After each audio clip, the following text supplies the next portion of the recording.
Nobres colegas aqui presentes, todos que nos acompanham.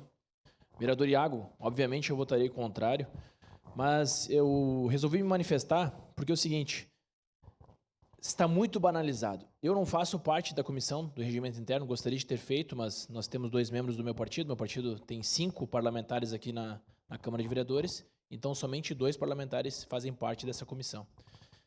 Vereador Edson da Rosa, o senhor que é o presidente, nós temos que parar com essa banalização de pedidos de impeachment. Isso aqui poderia ser resolvido na esfera civil.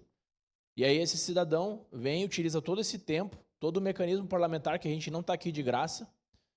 A cidade está cheia de buraco, a cidade não anda, a cidade está travada, a saúde está mais ou menos, e a gente vem aqui para discutir esse assunto e banalizar.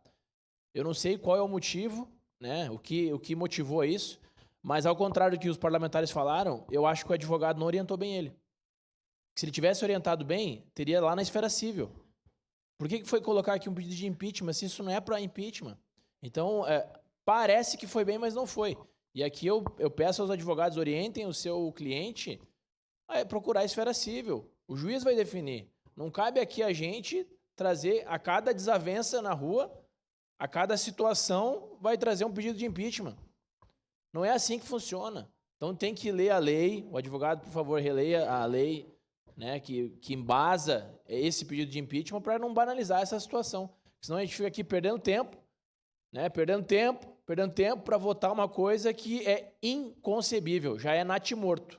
Nem deveria ter nascido. Muito obrigado. Obrigado, vereador capitão Ramon. Solicito às vereadoras e vereadores